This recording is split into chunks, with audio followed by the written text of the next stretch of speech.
Please be seated. Welcome to the Department of Justice. And I love our team. Todd Blanche, Emil Bovey, Kash Patel, soon to be Terry Cole, Gadi Saralta. Thank you all. We are going to fight to keep America safe again. President Trump has prioritized tackling our nation's fentanyl crisis, and he has taken decisive action to fight it. I want to thank our U.S. attorneys who are here today, our state attorneys general from all around the country.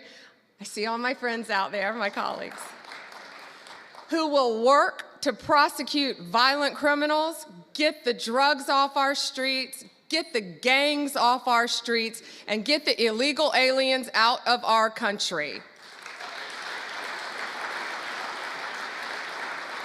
And thank you to all of our federal, state, and local law enforcement officers who are here today who keep us safe every day and night. Thank you to all of you.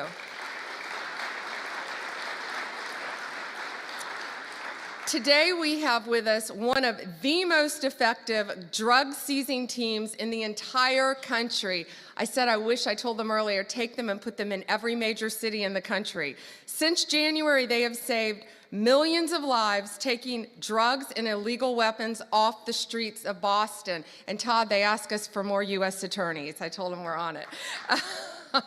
Could you all please stand? This is Boston's DEA strike team. Thank you all.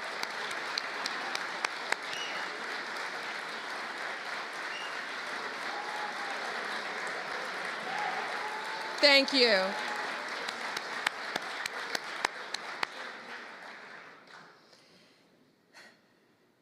We also have two angel moms here today.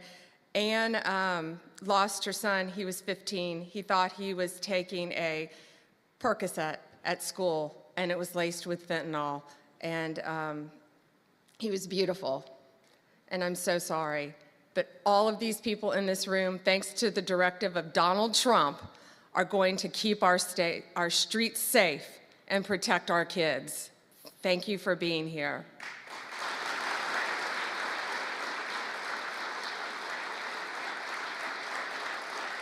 And Tammy's beautiful daughter, Kayla, was murdered violently by an illegal alien from El Salvador who should not have been in our country. And thanks to Donald Trump, they will all be deported very soon, thanks to his work, Homeland Security, and I say the unsung hero, Stephen Miller.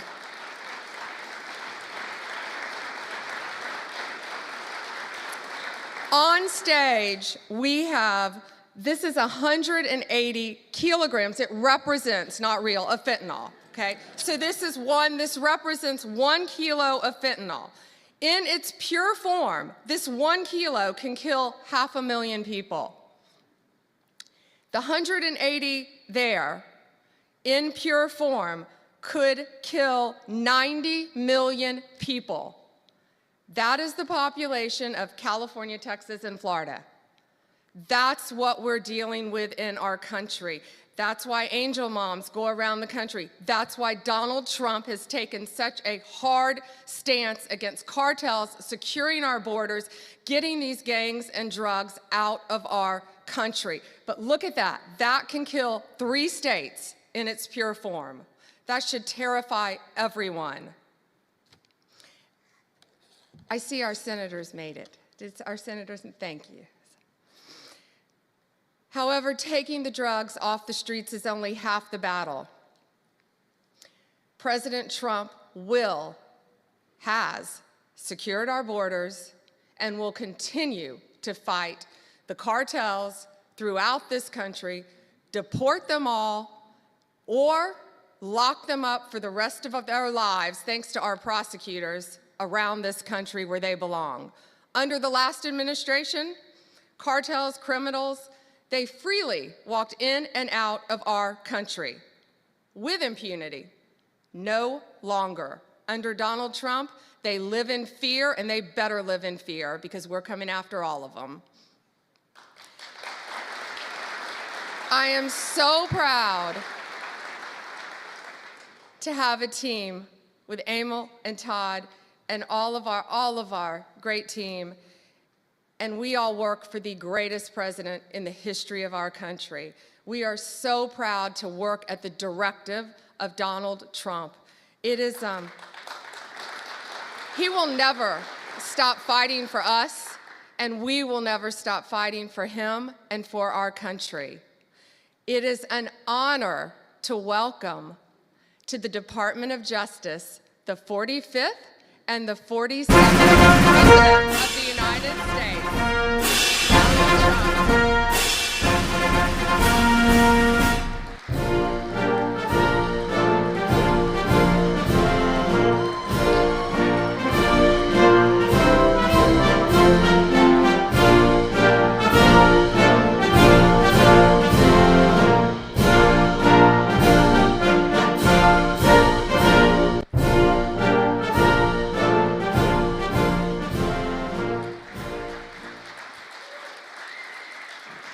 Well, thank you very much.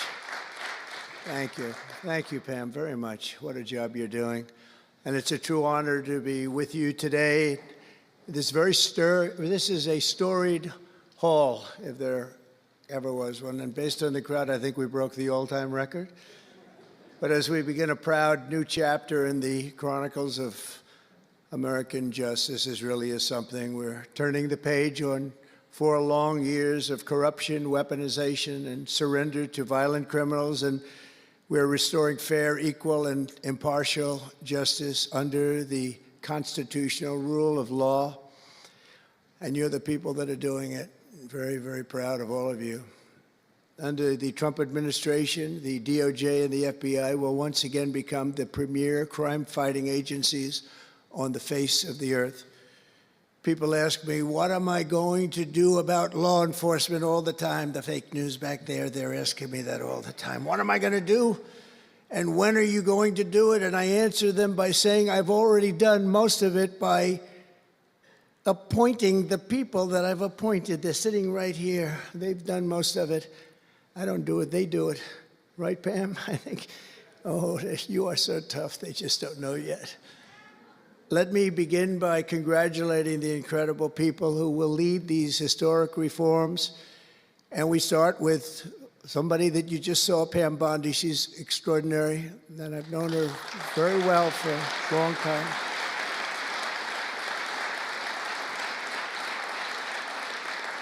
I watched her for a long time in Florida, for years in Florida, and highly experienced. She seems so young, but she's highly experienced, that I can tell you. She was a phenomenal attorney general in Florida, and she's going to do a really amazing job. Also, our new director of the FBI, Kash Patel. Kash, right.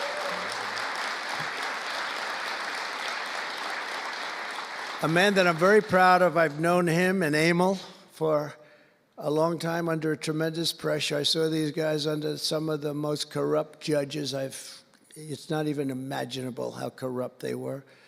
And these guys never wilted. They were not shy. They fought. They weren't afraid, and they were brilliant. Deputy Attorney General Todd Blanche and Principal Associate Deputy Attorney Emil Beauvais. And thank you both very much. Right. Great people. They're great people. The Chief of Staff, who's so highly respected, Chad Mizell. Thank you, Chad. Chad? Yeah. Thank you, Chad. Our next administrator of the DEA, Terry Cole. Terry? Thank you, Terry. Good luck. Going to do great. Senior counsel to the Assistant Attorney General for Civil Rights. Boy, I've been watching him on television last couple of weeks. He is really a tough one, and he's a great one. Leo Terrell, you watch how good he's going to be. He's going to be so good. Thank you, Leo. Great guy. Assistant Attorney General of the Antitrust Division, who's got an incredible reputation. She'll do very, very well. Gail Slater. Thank you, Gail. Good luck. Great job. Now, we're joined by many, many great friends and terrific friends, and I won't be able to, too many to name, but some that I just see very quickly. General Flynn, thank you for being here. There's a man who went through hell, by the way, and he shouldn't have. He's a patriot. He went through hell. We're also pleased to be joined by Senator Chuck Grassley and House Majority Whip. Where's Chuck? Hi, Chuck. House Majority Whip Tom Emmer. Tom, great job you're doing. Representative Guy Reschenthaler, one of the toughest names to say, but I got it perfectly, I think. And State Attorney General Ken Paxton, thank you very much. Thank you very much. Somebody who was with us early on, and she's really become a big star and very popular, Brenna Bird. Thank you, Brenna. Thank you very much. Steve Marshall, Alan Wilson, James Othermeyer, Chris Carr, Dave Sunday, Marty Jackley, as well as White House Deputy Chief of Staff, Stephen Miller. What a man Stephen is. Become a big star. Right, Emil? Steve Miller. Steve has been something very special. For generations, the Federal Department of Justice was one of America's most revered institutions. The men and women of the DOJ brought down the mafia, hunted down the killers, kingpins, and spies, tracked down terrorists and traitors, and tore down corrupt political machines all across America. This department commanded the respect and admiration of the entire world. And with Pam and Cash and all of the people I introduced and far more, big numbers, and all of you sitting back there, I recognize so many of you. But with you leading the way, it'll soon be the most admired and most respected of all. You're going to be more respected, and I really believe that there's also a lot of things to solve, a lot of problems to solve. But that's going to put you in the upper tier and maybe the top tier, and I believe that's going to happen. I'm so proud of the people in this room. But first, we must be honest about the lies and abuses that have occurred within these walls. Unfortunately, in recent years, a corrupt group of hacks and radicals within the ranks of the American government obliterated the trust and goodwill built up over generations. They weaponized the vast powers of our intelligence and law enforcement agencies to try and thwart the will of the American people. You remember the 51 intelligence agents that said, as an example, that Hunter Biden's laptop from hell came from Russia when they knew it came right from his bedroom. They knew that. It was a big lie, and they knew it so well. They spied on my campaign, launched one hoax and disinformation operation after another, broke the law on a colossal scale, persecuted my family, staff, and supporters, raided my home, Mar-a-Lago, and did everything within their power to prevent me from becoming the President of the United States. With the help of radicals like Mark Elias, Mark Pomerantz, and these are people that nobody's ever seen anything like it. So many others, but these are people that are bad people, really bad people. They tried to turn America into a corrupt, communist, and third world country.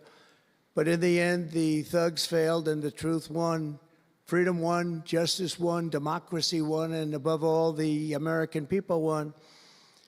There could be no more heinous betrayal of American values than to use the law to terrorize the innocent and reward the wicked.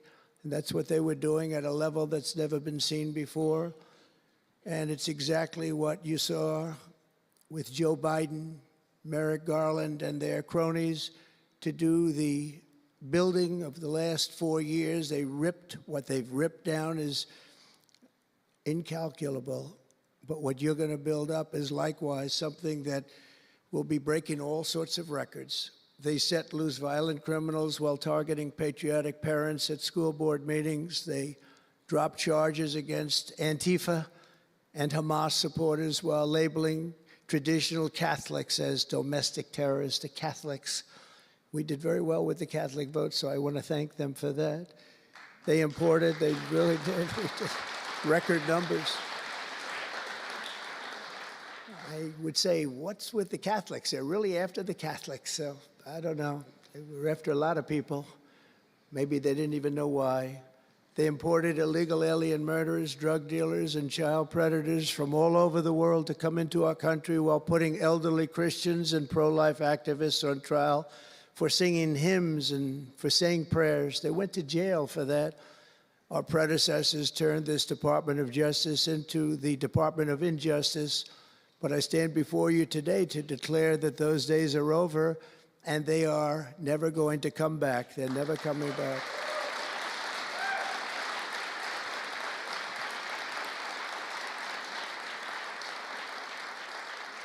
So now, as the chief law enforcement officer in our country, I will insist upon and demand full and complete accountability for the wrongs and abuses that have occurred.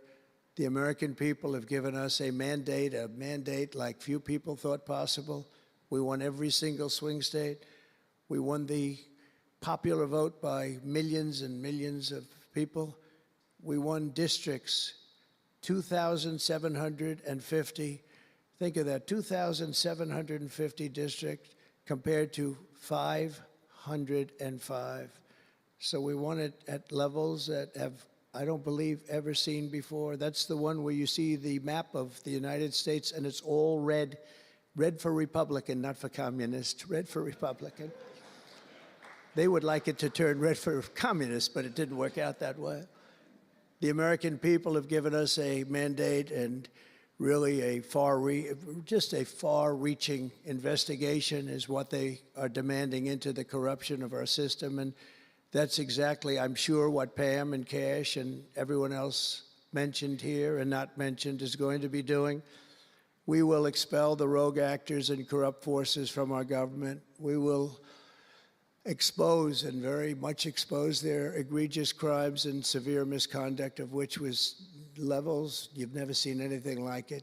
It's going to be legendary. It's going to also be legendary for the people that are able to seek it out and bring justice. We will restore the scales of justice in America, and we will ensure that such abuses never happen again in our country. And that's why on day one I signed an executive order banning all government censorship and directing the removal of every bureaucrat who conspired to attack free speech and many other things and values in America. My administration stripped the security clearances of the disgraced intelligence agents who lied about Hunter Biden's laptop from hell. We revoked the clearances of deranged Jack Smith, Alvin Bragg, Letitia James, and the crooked law firms that aided their partisan persecutions. And I went through it. These are state and city courts, and the corruption is unbelievable.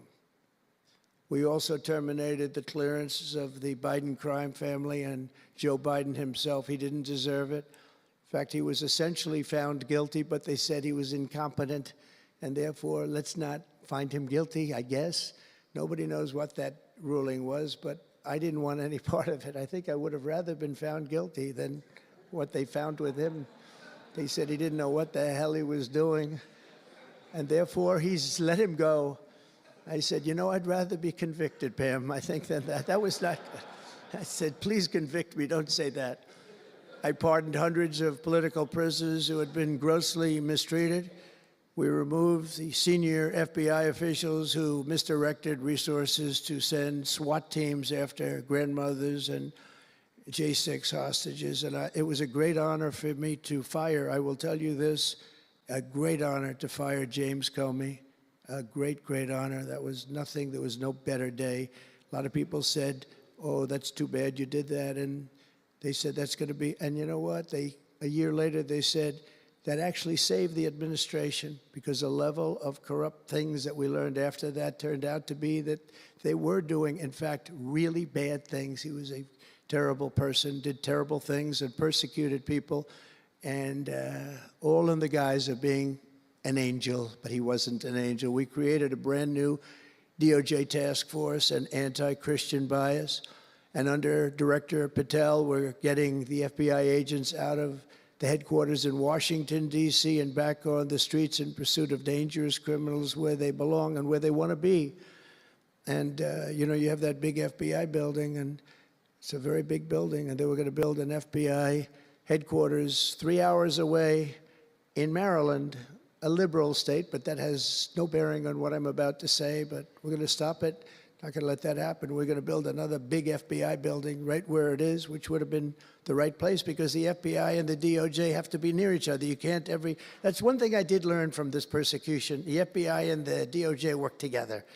Now, in my case, they work together for bad purposes, but they do. They were always together.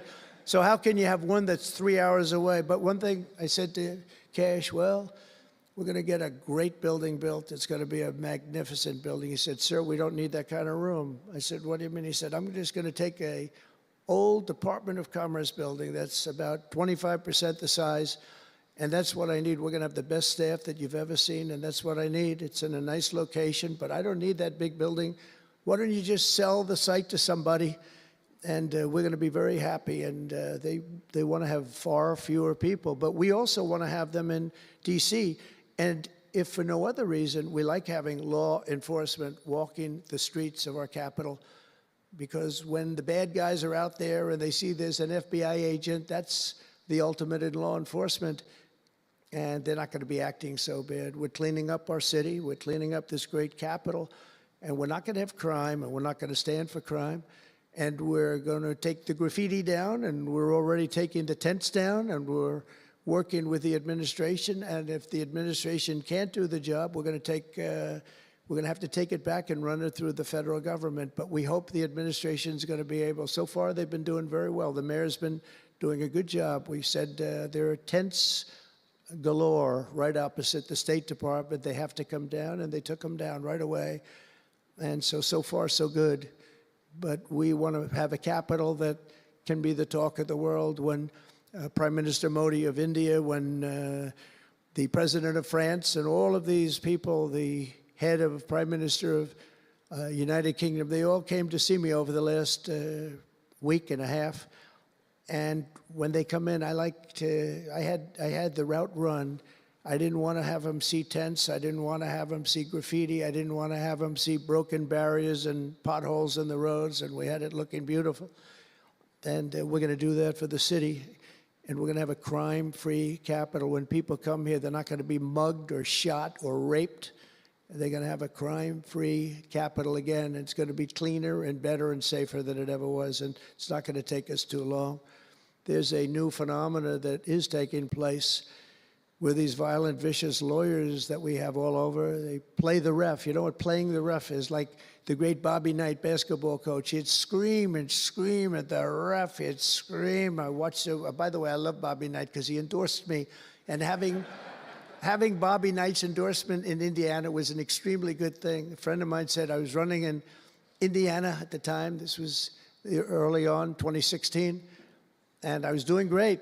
But a friend came up and said, "You know Bobby Knight?" I said, "No, I don't, but I hear he was a tough cookie." He said, not only tough, he was beyond tough, but he's the most popular guy you can imagine. It turned out he wanted to endorse me. He called me about 2 years before. He said, "Sir, I'd like to endorse you." I said, "Is this really Bobby Knight?" I said, "It's me." I could tell it was Bobby Knight. He had been known for throwing the chair across the court and slapping a player. Can't do things like that, right? And the man that came in fired him. He was a new administrator for the college. That guy didn't last very long. They were like 14-0, and they fired Coach Knight. That was not good, but he had a little chip in his shoulder. But he loved Trump, and he came in, and he said, "I'd love to endorse you." He said, "If you ever run, please call me." So he said, "You know Bobby Knight?" I said, "Well, I don't know him," but he called me a couple of years ago. It was an amazing phenomenon. I took his number, and on each side of my desk in New York, I had stacks of paper, like nice and neat, but about 2 feet high each. And I said, I wrote his number down and I put it here 2 years ago. And I said, let me see if I can find it. It was almost like a miracle. I had other miracles that happened too. My ear is still throbbing. That was a miracle. That was a miracle also, wasn't it? That was a miracle also. Thank you. Thank you, Leo. Thank you. Thank you, my man. That was a miracle. Anyway, okay, that's it. That's very nice, thank you. But, so he said, Bobby Knight. So I said, I put his name down and I wrote it down. It's in one of these stacks. I lifted up. There would have to be 2,000 to 3,000 pages in each stack. I lifted it up, the first one, had no idea. And there was his name on a little card, Bobby Knight with his number. It was like incredible. I tell that story all the time. And I called him and dialed a number. He said, I've been waiting for you to call. And he went out and he made a speech for me in a packed arena in Indiana, and it was over. It was over. He was a tough guy. He actually went a little far, if you remember. He made a great speech because he was actually a motivational type guy, to put it mildly. But he left the stage, and then I'm talking, and he walks back onto the stage. I said, uh-oh, this is trouble. Why is he coming back? He was a big guy, too. Why is he coming back? He said, may I say a few more words? I said, yeah, go ahead, Bobby, say a few more words, a little different. And he said, and let me tell you something about this guy, Trump. This guy, if he has to, will use the nuclear weapons that we have. He will use he has no fear. He's going to use, and that's the kind of guy. And he walked off the stage. I said, I think I'm in big trouble, Pam.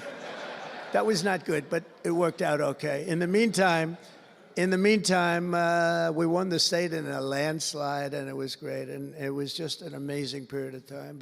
But this is the most amazing period of time. I think this is more amazing. What's taken place is more amazing. I think it's more consequential, and if we do the job, one of the big media outlets said what we did was the most consequential election in the last 129 years. Well, if we do the job that we're all capable of doing, I think it's going to prove to be that and then some, and that's what we want to do. We have a real big shot at making this country so great, so great. What happened to our country was so sad. What they've done in 4 years to our country with the borders, with Afghanistan, the most embarrassing period of time, allowing the Russian situation, it was never going to happen, with Ukraine.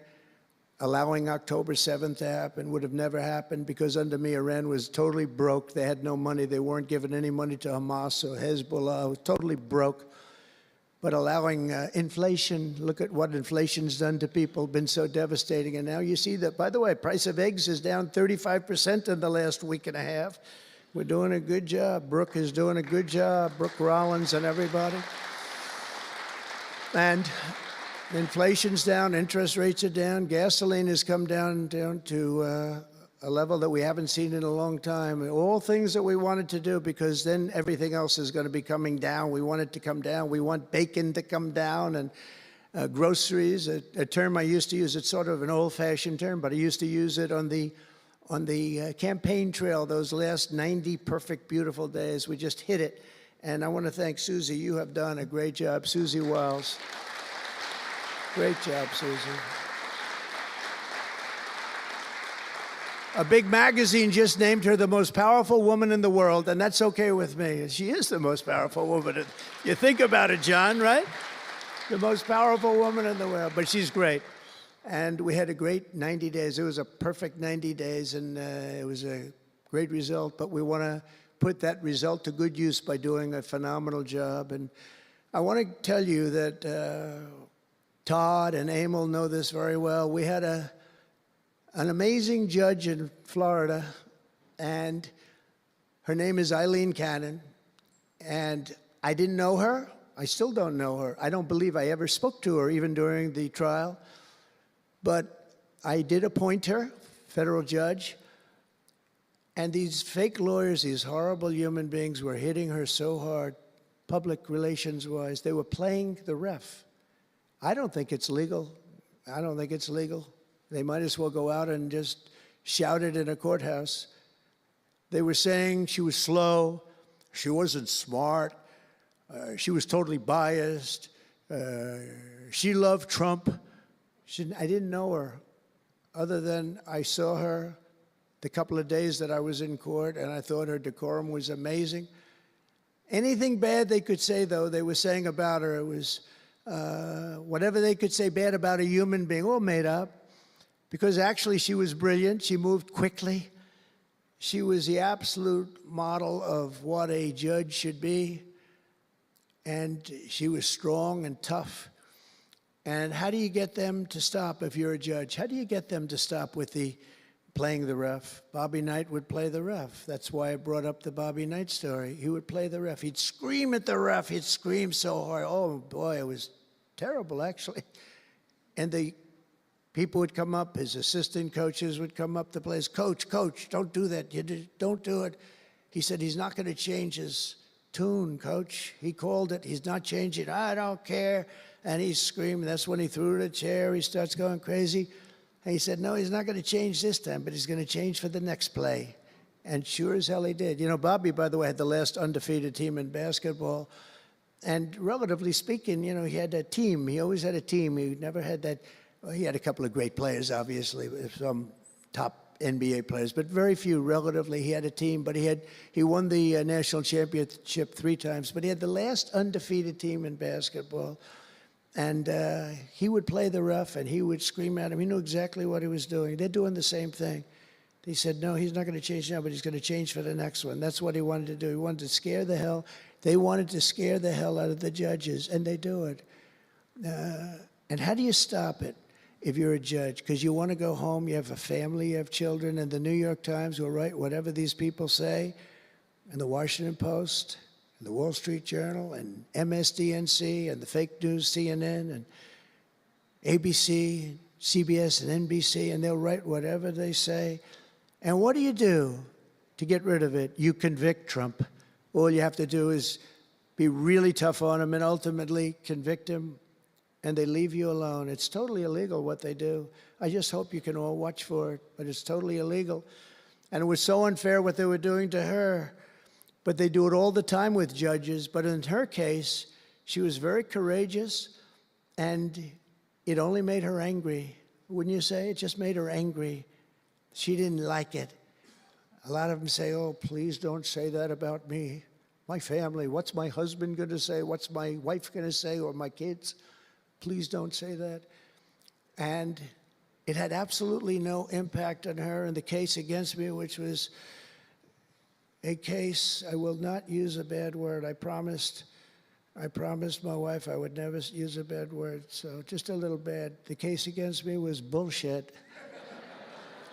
And she correctly dismissed it. She correctly. Look at Emil, he's looking. He said, that's interesting. But these 2 guys were warriors. You got a warrior here. You got 2 warriors, I can tell you that. You got a whole bunch of them. But, and they wouldn't quit. They wouldn't take no for an answer. They just wouldn't quit. These 2 people right up here, and some others that are involved with it indirectly. And what the lawyers do is they're doing it to the Supreme Court justices, hoping that they'll be overcome by the horrible things they say about them. They say things about Supreme Court justices and judges that are just horrible. They're playing the ref. Remember the way they treated Justice Thomas and Justice Alito and Justice Kavanaugh, Justice Gorsuch.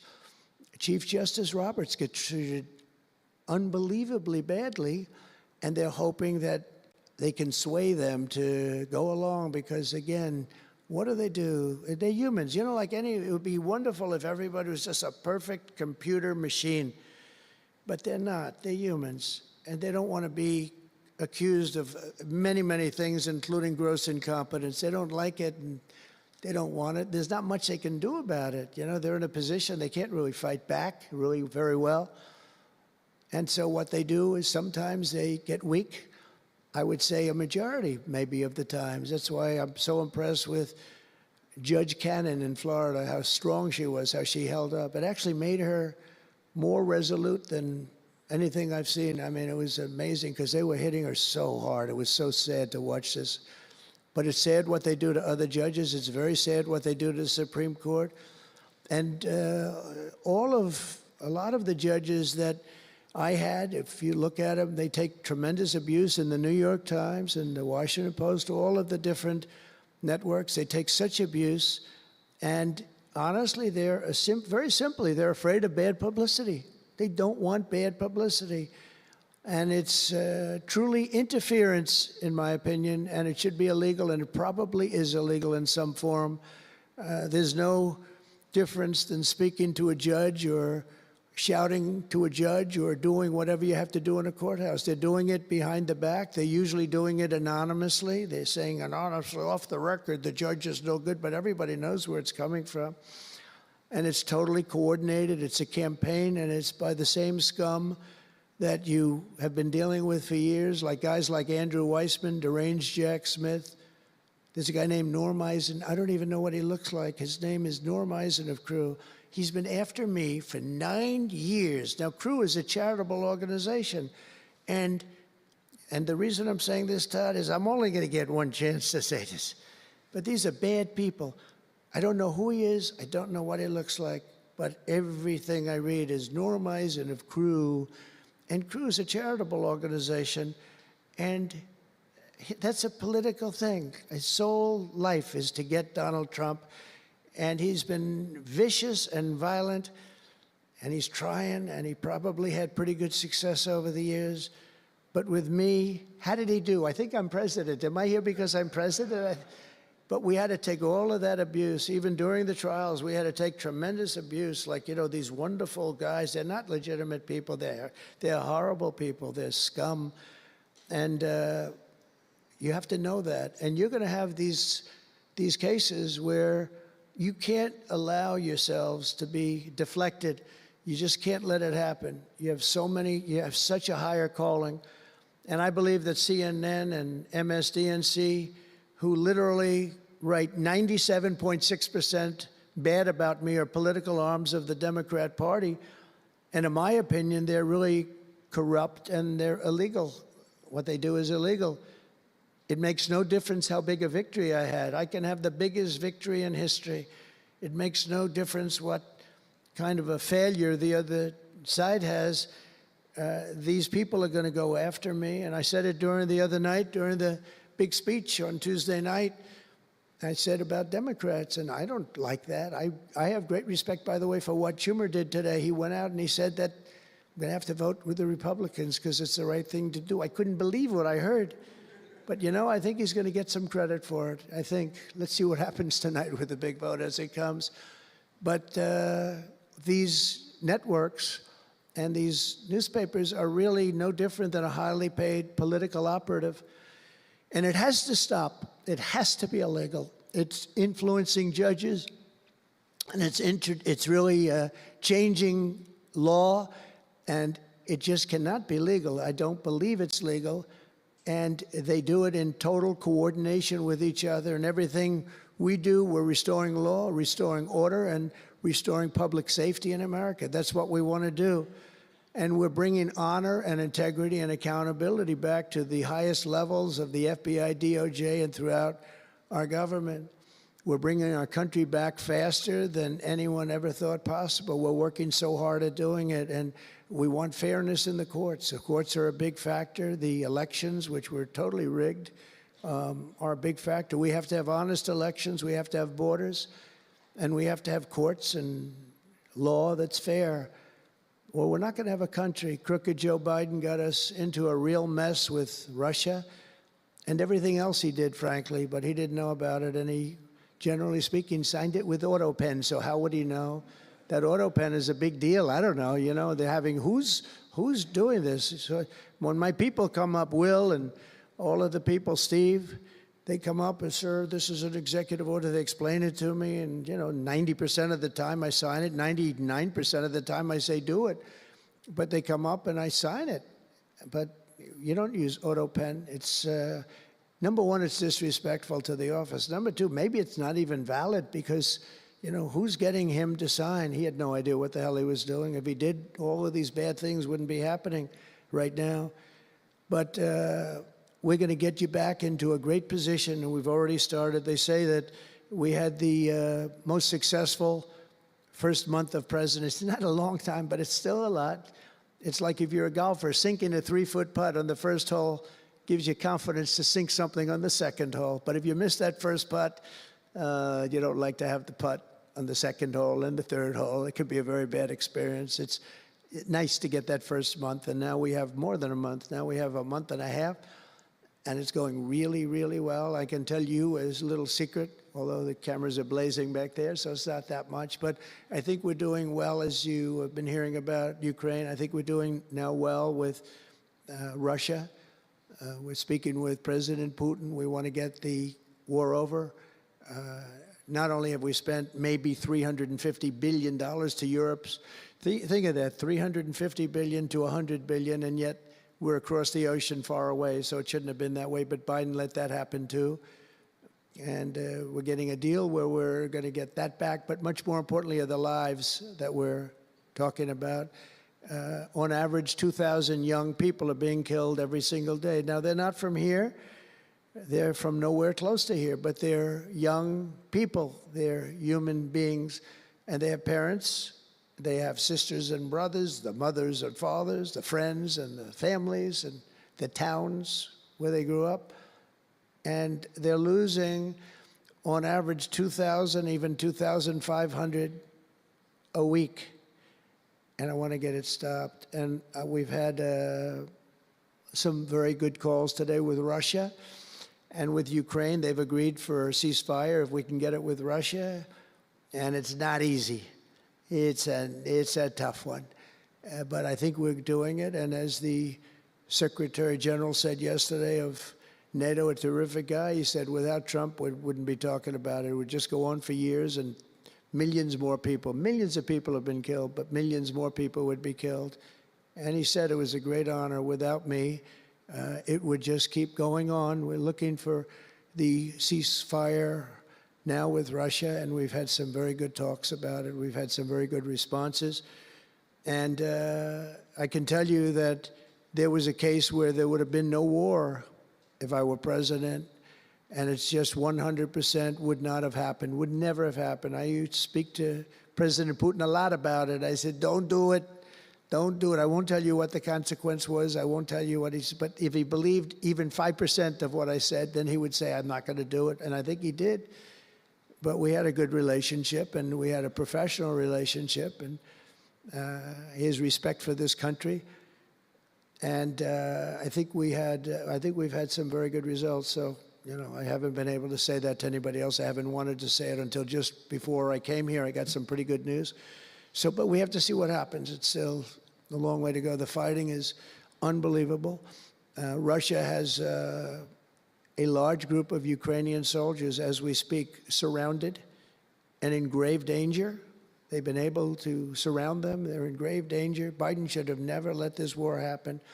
First of all, you don't want to pick on somebody that's a lot larger than you, even with the money. There's a lot of money that we gave them and a lot of equipment. We make the best military equipment in the world, but even with all of that, it's unbelievable. Right now, you have a lot of Ukrainian soldiers that are encircled and in grave danger, and I've asked them not to kill those soldiers, please, not to kill those soldiers. We don't want them killed. It's such a shame to see what's happened.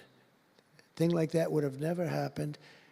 Inflation would have never happened. October 7th would have never happened. Israel, Iran had no money. They were totally broke. Think of it. They had no money to give to anybody. They were totally broke. And within a short period of time, as soon as Biden came in, he took out all the sanctions. In China and everybody else that wasn't buying oil from Iran was buying it at levels that they never spent before. And it was a sad thing. And if you look at Afghanistan, that was probably what got Putin started, because when he looked at how horribly we looked, I think the most embarrassing day, not that we got out because we were getting out. I would have been out faster than them. I was the one that got it down to the right level. But we would have kept Bagram, the big Air Force base. We would have kept it. Right now, China occupies Bagram. And the reason we would have kept it is because they were 1 hour away from where China has and builds its nuclear missiles and weapons. And they gave that up. At the dark of night, they left the lights on, and they left the dogs behind, by the way. A lot of people say, what about all the dogs? They had a lot of dogs, and they left the dogs behind. And what a shame, what a shame.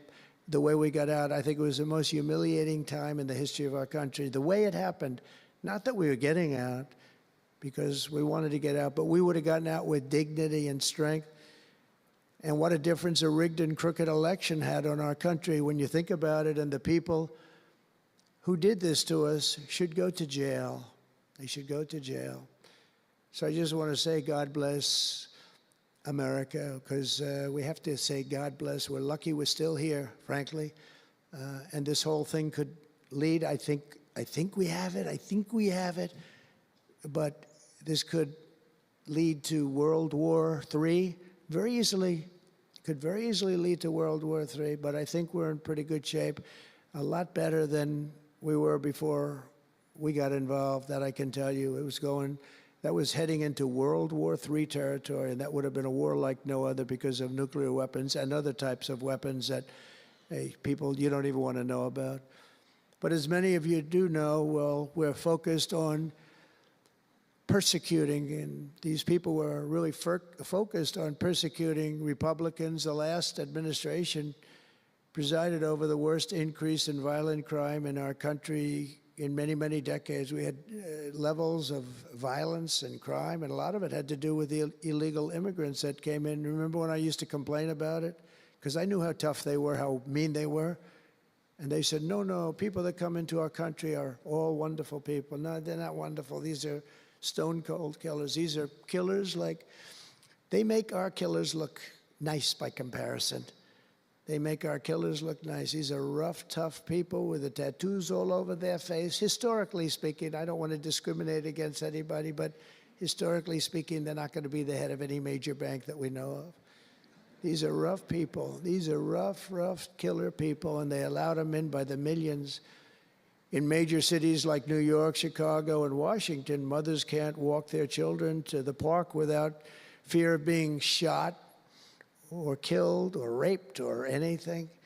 Women can't ride the subway without worrying that a hoodlum will shove them onto the train tracks. In New York, it's happened twice in the last couple of weeks. They're standing there, a perfect Wall Street gentleman in one case, and another person who was a worker, good worker, electrician, gets pushed into a train going 45 miles an hour just prior to the train, not stopping, going to go through that. I know the stations very well. I used to take the subway. I used to feel safe. When I was young, my parents would drop me off at the subway. I'd take the subway to my school. Can you believe it? Today, they wouldn't be doing that. And we want to get a country back maybe where you can do that again, Pam. But it's so sad to see what's taking place. Under the Biden regime, average monthly homicides increased by 14%. Property crime rose tremendously. Violent crime went up at least 37% that they know of. Rape soared by 42%. Car theft rose by 48%. And robberies surged to 63 to 100%. They don't even know what the number is. And I have no higher mission as President of the United States than to end this killing and stop this law-breaking and to making America safe again. And that's what you're all about in this room. We want to protect Americans, and we protect everybody that's in our country, American or not American. We want to have a safe and proud country. We're joined today by dozens of police officers, sheriffs and sheriff's deputies from all across the country. My message to these law enforcement heroes is simple. With me in the White House, you once again have a president who will always have your back, will always have your back.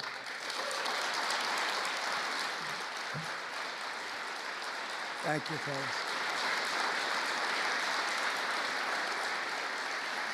Thank you. That's a lot of good-looking people. I will tell you, I feel safe. I'm glad you're in the room. I feel even safer. It's a lot of great people. On day one, I signed an executive order directing Attorney General to ensure that anyone who murders a police officer immediately, with as fast a trial as we can have, gets the death penalty.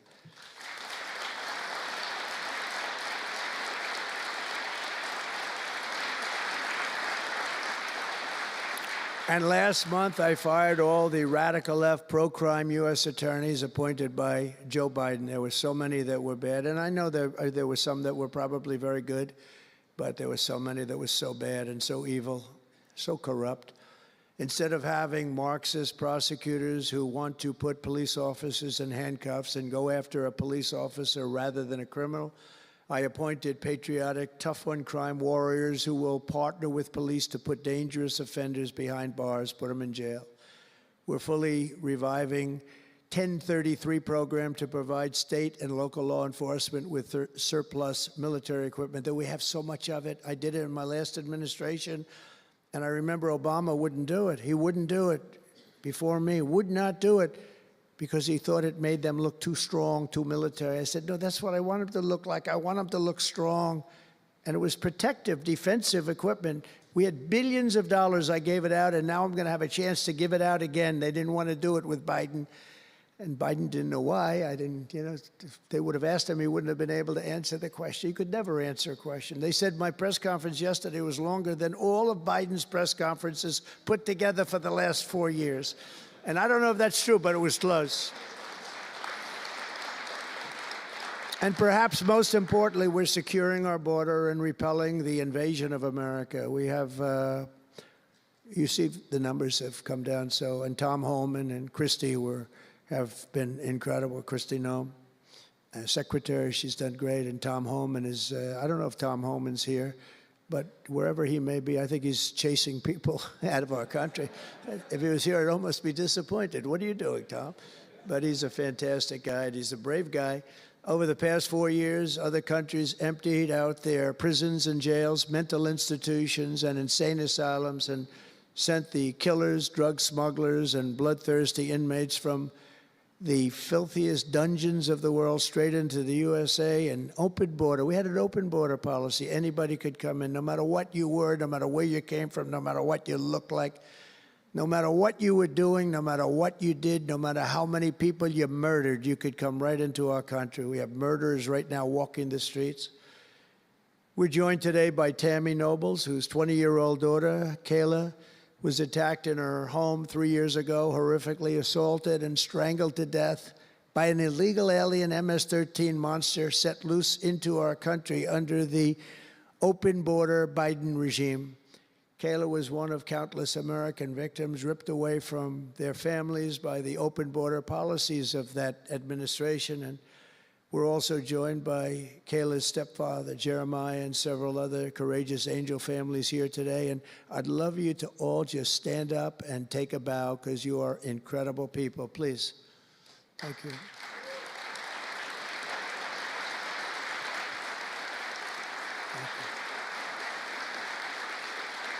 Thank you.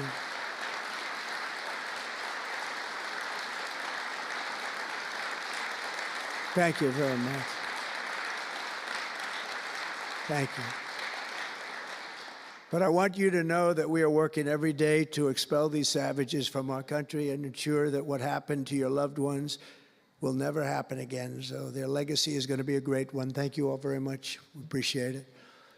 On day one of my administration, I declared a national emergency on our southern border. In our first full month in office, we achieved the lowest level of illegal border crossings ever recorded, okay? Even lower than 4 years ago. For years, Democrats and the media kept saying that we needed new legislation. We had to have new legislation. We needed it immediately, and I never had legislation. I had the best border in the history of our country for almost 4 years. And by the time I got out, we had the lowest numbers ever. My favorite chart of all time was brought down that day. And on that chart said we had the lowest numbers ever. But it turned out that we really didn't need new legislation. All you needed was a new president.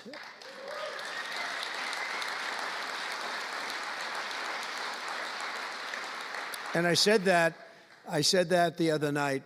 That's all you needed was a new president saying, close the borders, because the Border Patrol is unbelievable, ICE is unbelievable, and all of our law enforcement is just incredible. All of you guys are amazing, and the people of our country respect you and they love you, and a lot of times you don't hear that because you have to listen to the fake news back there, but they have great respect for you, so I just want you to know that. And you know, that includes our fire departments too. They don't get spoken about enough. You know, they go into some of the areas I read where they're shooting them off ladders. Can you believe it? They go up to put out a fire, Leo, and they go and they shoot them off a ladder. It's just unbelievable. These firemen and women are incredible. So I want to put them in the same category because they're just incredible. I also like that the fact they voted for me like at 94%. So I have to mention them. I have no choice, right? But the truth is they're phenomenal people. The law enforcement, fire, everybody, they're phenomenal. Basically first responders, because that's what they are. They're first responders. And we're ending the migrant occupation of America. And what we're doing now is we're liberating our cities and our suburbs and our towns. And you see a big difference. I'm getting calls all the time from even leaders of other countries saying, sir, the whole world feels liberated now. It feels like there's a light over America, but there's a light over the whole world. I hear that so much. It's so nice to hear, too. And I feel it. I mean, I feel it. I look at it. I see the polls. I don't know if the polls are right, but they're certainly very good. I'll take them right now. It's amazing what's taken place in such a short period of time, really 6 weeks, but it's longer than that. It's really November 5th. I think that hopefully will go down, if you do your job great, it'll go down as the most important day, one of them at least in the history of our country. You know, July 4th was pretty, 1776, it was pretty important too. But let's see if we can top it. Can we top it? I don't know. That's a tough one, but we're going to try. But it will be one of the most important days in the history of our country. So I think, and I think everybody in this room wants that to happen. Last month, we officially designated MS-13 and Tren de Aragua. That's the Venezuelan gang, the toughest gang, they say, in the world, and the Mexican drug cartels as foreign terrorist organizations. That's a big deal. Nobody wanted to do that in the past.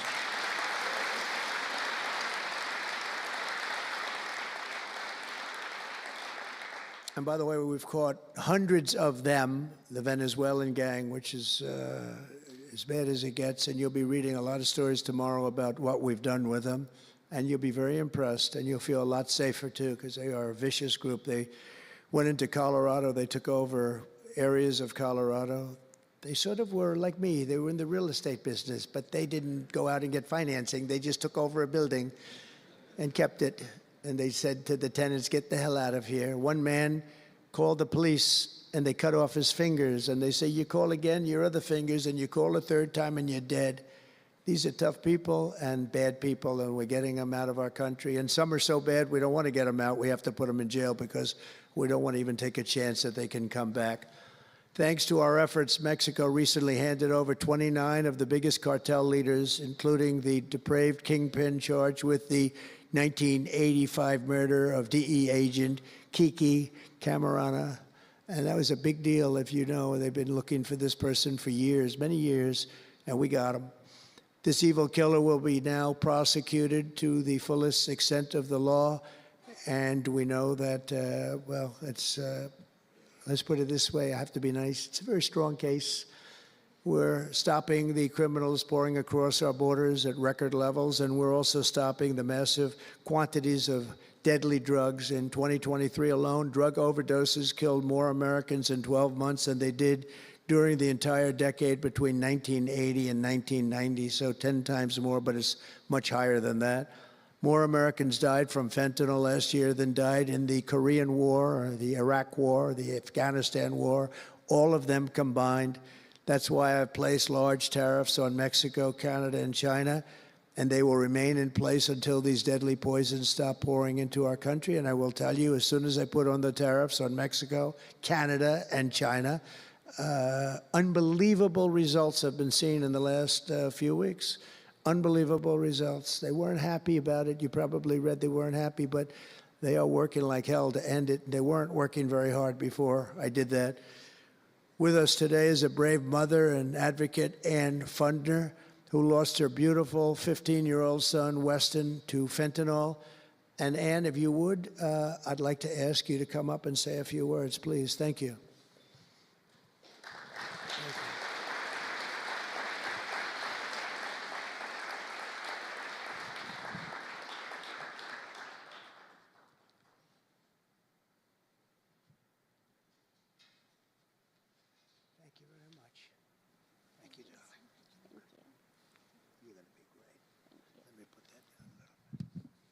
Thank you.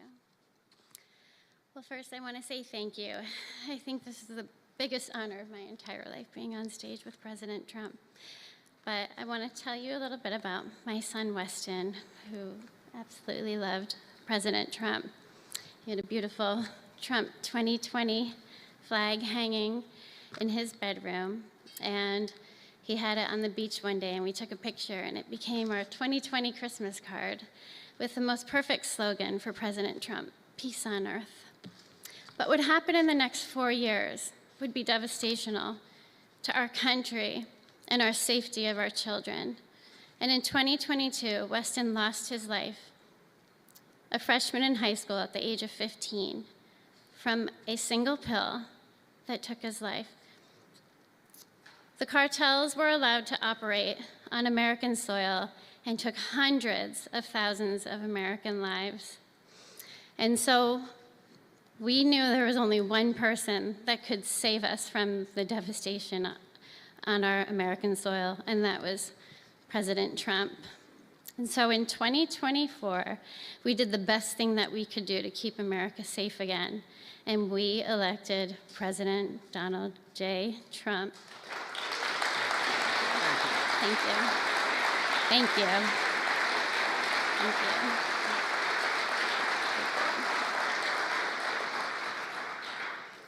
Thank you. And he's done everything that he has promised. We have a 98% decrease in border crossings. And he has labeled the terrorist cartels terrorist organizations. And he has instilled tariffs because there is no price on human life.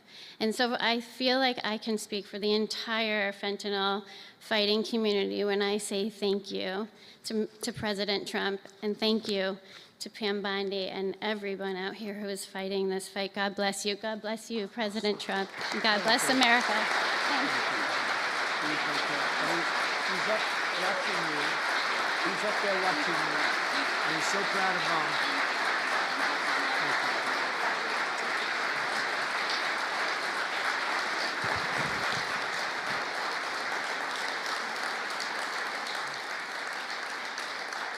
Thank you, Ann, very much. Weston is, I just said to Ann, Weston is up in heaven watching his mom, and he's so proud of you. He's so proud of you. Thank you. We're also joined today by a number of other American families who have lost loved ones to fentanyl, and I'd love you to just stand up for a second, and we want to acknowledge you, and also your daughters, your sons. They're looking down on you, and they're loving you like crazy. So thank you very much. Thank you. Thank you. Thank you. This department will not rest until we have ended the fentanyl epidemic in America once and for all. In less than 2 months since I took office, the DEA and FBI have seized nearly 1 million deadly doses of fentanyl, and that's just the beginning. At my direction and working with Pam and everybody else, we've launched an all-out war on fentanyl traffickers, and it's a war that we're going to win. We're going to win this war. I spoke with the president of Mexico, very nice woman, very fine woman, and I said, let me ask you, you're sending a lot of drugs into our country. We're not liking it at all. Can't do that. But I said, is Mexico, does it have much of a drug? She said, no, we're not a consuming nation. I thought it was an interesting term. And I said, why? And which I've heard also, by the way, they're not a consuming nation. They distribute, but they don't consume. But I said, why are you not a consumer? Well, we're very close with family. I said, so we're very close with family, too. I mean, our families are being devastated, and we're just as close. Why else?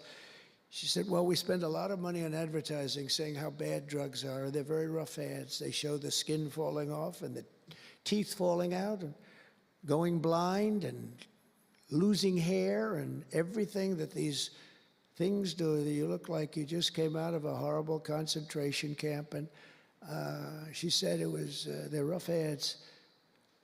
And it's not often that I feel I've learned something from a phone call, because I've had a lot of phone calls over my life. But I realized right then and there what a great idea that is. And we have hired Susie, a great person, who did a lot of our campaign work, and we've come up with an advertising campaign that's, I think, really incredible. More than anything else, it's terrible to watch. Terrible to watch. It's the only way it's going to work. And I would be, because we got the numbers down, 18% would have a blue ribbon committee headed by the First Lady of the United States, who everyone loves, and some of her friends. And, you know, they work so hard, but it's a tough deal. They're dealing with very smart and very vicious people. You know, some of those businesses, those cartels are run better than any business in America. They say they're run incredibly, not just here, they all over the world. They're run like a major business, but in many cases better. And I said, we got it 18% down. Well, 18% is incredible. It's like a record, but when you think of it, it's not very much.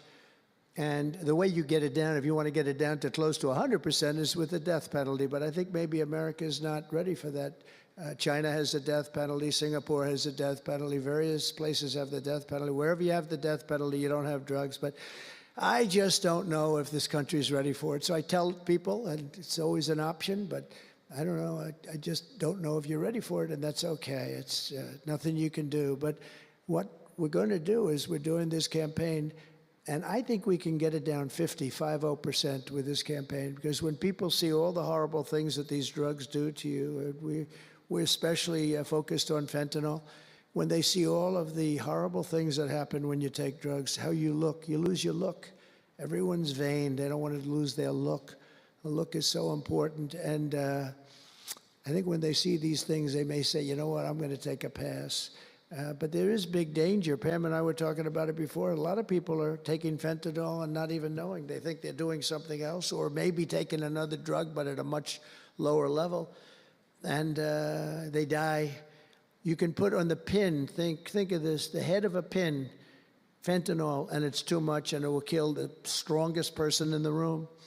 And it's amazing. But we're going to do this campaign. It's going to be launched fairly soon, Susie. And I think it's going to have a big impact. I think if we got it down by another 30, 35 points, and I really believe we can, I think that's an incredible idea. So I thank the President of Mexico, actually. It was a call on tariffs, and we talked about drugs. And she gave me an idea that I think will be very successful, and based on what I saw, it's going to be amazing. Under our leadership, this department is once again laser focused on protecting the American people. We're defending our borders, our streets, our children, and our good, really God-given, this is God-given rights and liberties once and for all. We're going to defend our country, and we're going to defend our rights. Etched onto the walls of this building are the words English philosopher John Locke said, "Where law ends, tyranny begins." And I see that, and I saw it over the last 4 years when somebody was allowed to attack viciously with this department and the FBI his political opponent. How did that work out? Didn't work out too well, but it wasn't pleasant. It wasn't pleasant. I was attacked by a political opponent, and probably it helped that I was attacked more than anybody in the history of our country. Alphonse Capone, the great Alphonse Capone, legendary, Scarface, was attacked only a tiny fraction of what Trump was attacked. And maybe it worked out well. I don't know. If I had to give it up, I probably wouldn't, but only because I've gone through it. But I wonder what the difference would be. Maybe they helped get me elected by those margins, the big mandate that we received. But you can't go after your political opponent. Nobody's ever seen anything like it, actually. And hopefully they won't see anything like it. But now, with the return of law and order, the entire world is witnessing the triumph of American justice and American freedom. That's why we're here today, gathered with people that have love for our country. In the coming years, we will revive the storied legacy of this department, and it's happening right now. You can feel it. And rekindle the spirit of the great lawmen and legal lions of the past, Americans like Wyatt Earp, Eliot Ness, Frank Hammer, Rudy Giuliani. Rudy Giuliani had to suffer greatly, greatly. He's the greatest mayor in the history of our country. He had to suffer greatly. Ed Meese, Antonin Scalia, Robert Jackson, and Robert F. Kennedy. We will rebuild pride in our institutions. We will restore the prestige of this great department, and we will bring back faith in our justice system for the citizens of every race, religion, color, and creed. And I want to just tell you that this has been a great honor. I was asked to do it, and I said, is it appropriate that I do it? And then I realized it's not only appropriate, I think it's really important. And I may never do it again. I may never have another chance to do it again, because this is something that I'm leaving to the greatest people I know, the best people, the smartest people, the toughest people I know. And they're going to do an incredible job. And it's an honor for me to have won this election so that I can appoint these people to do their job, and they're going to do it like you have never seen. So I just want to wish all of you good luck. It's going to be an interesting journey. Not going to be easy, but you're going to win. You're going to win, win, win, and fight, fight, fight. And it's going to end up being a tremendous result for this country. So thank you all very much. God bless America. God bless you all. Thank you.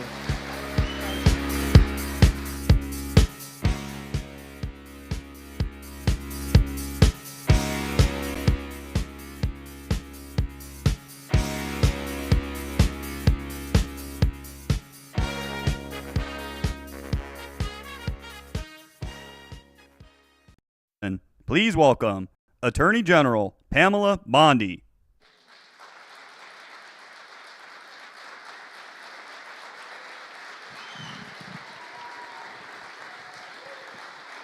Hi, please be seated. Welcome to the Department of Justice. And I love our team. Todd Blanche, Emil Bovey, Kash Patel, soon to be Terry Cole, Gadi Saralta.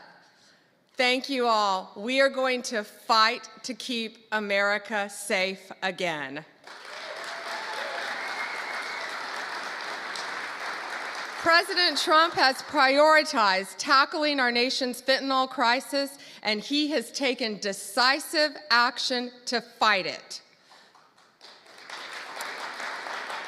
I want to thank our U.S. attorneys who are here today, our state attorneys general from all around the country. I see all my friends out there, my colleagues, who will work to prosecute violent criminals, get the drugs off our streets, get the gangs off our streets, and get the illegal aliens out of our country. And thank you to all of our federal, state, and local law enforcement officers who are here today, who keep us safe every day and night. Thank you to all of you.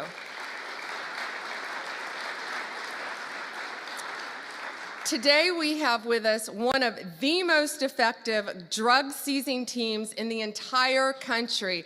I said I wish I told them earlier, take them and put them in every major city in the country. Since January, they have saved millions of lives, taking drugs and illegal weapons off the streets of Boston. And Todd, they asked us for more U.S. attorneys. I told them we're on it. Could you all please stand? This is Boston's DEA strike team. Thank you all.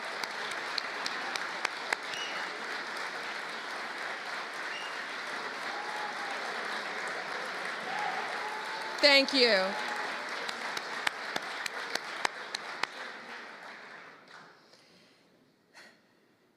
We also have two angel moms here today. Anne lost her son. He was 15. He thought he was taking a Percocet at school, and it was laced with fentanyl. And he was beautiful. And I'm so sorry. But all of these people in this room, thanks to the directive of Donald Trump, are going to keep our streets safe and protect our kids. Thank you for being here.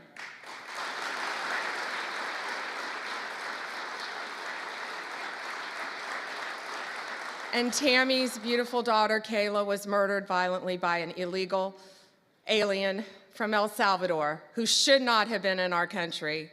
And thanks to Donald Trump, they will all be deported very soon, thanks to his work, Homeland Security, and I say the unsung hero, Stephen Miller.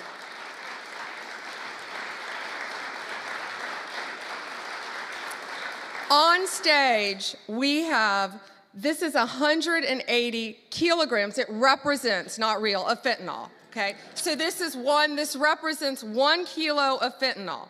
In its pure form, this 1 kilo can kill 500,000 people. The 180 there, in pure form, could kill 90 million people. That is the population of California, Texas, and Florida. That's what we're dealing with in our country. That's why angel moms go around the country. That's why Donald Trump has taken such a hard stance against cartels, securing our borders, getting these gangs and drugs out of our country. But look at that. That can kill 3 states in its pure form. That should terrify everyone. I see our senators made it. Did our senators? Thank you. However, taking the drugs off the streets is only half the battle. President Trump has secured our borders and will continue to fight the cartels throughout this country, deport them all, or lock them up for the rest of their lives, thanks to our prosecutors around this country where they belong. Under the last administration, cartels, criminals, they freely walked in and out of our country with impunity. No longer. Under Donald Trump, they live in fear, and they better live in fear because we're coming after all of them. I am so proud to have a team with Emil and Todd and all of our great team. And we all work for the greatest president in the history of our country. We are so proud to work at the directive of Donald Trump. It is, he will never stop fighting for us, and we will never stop fighting for him and for our country. It is an honor to welcome to the Department of Justice the 45th and the 47th President of the United States, Donald Trump.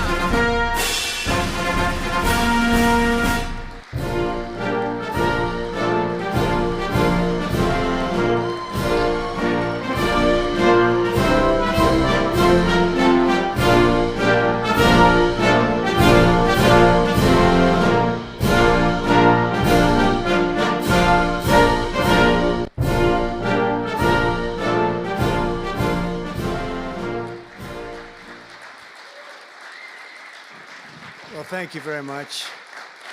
Thank you. Thank you, Pam, very much. What a job you're doing. And it's a true honor to be with you today. This is a storied hall, if there ever was one. And based on the crowd, I think we broke the all-time record.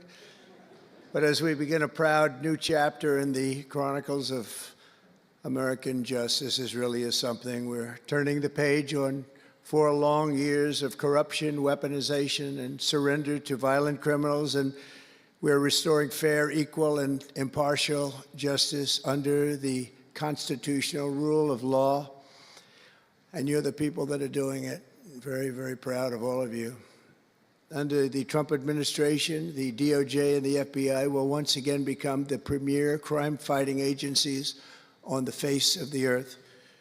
People ask me, what am I going to do about law enforcement all the time? The fake news back there, they're asking me that all the time. What am I going to do?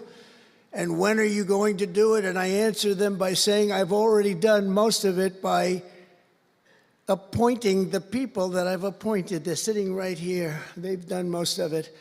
I don't do it, they do it. Right, Pam? I think, oh, you are so tough, they just don't know yet. Let me begin by congratulating the incredible people who will lead these historic reforms. And we start with somebody that you just saw, Pam Bondi. She's extraordinary, and I've known her very well for a long time.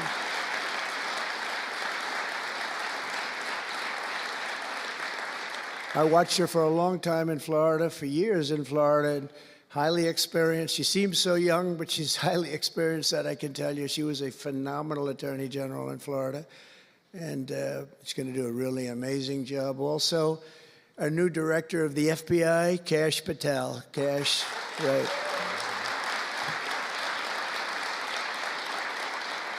a man that I'm very proud of. I've known him and Emil for a long time under tremendous pressure. I saw these guys under some of the most corrupt judges it's not even imaginable how corrupt they were. And these guys never wilted. They were not shy. They fought. They weren't afraid, and they were brilliant. Deputy Attorney General Todd Blanche and Principal Associate Deputy Attorney Emil Beauvais. And thank you both very much. Great people. They're great people. The Chief of Staff, who's so highly respected, Chad Mizell. Thank you, Chad. Chad? Thank you, Chad. Our next administrator of the DEA, Terry Cole. Terry? Thank you, Terry. Good luck. Going to do great. Senior counsel to the Assistant Attorney General for Civil Rights. Boy, I've been watching him on television last couple of weeks. He is really a tough one, and he's a great one. Leo Terrell, you watch how good he's going to be. He's going to be so good. Thank you, Leo. Great guy. Assistant Attorney General of the Antitrust Division, who's got an incredible reputation. She'll do very, very well. Gail Slater. Thank you, Gail.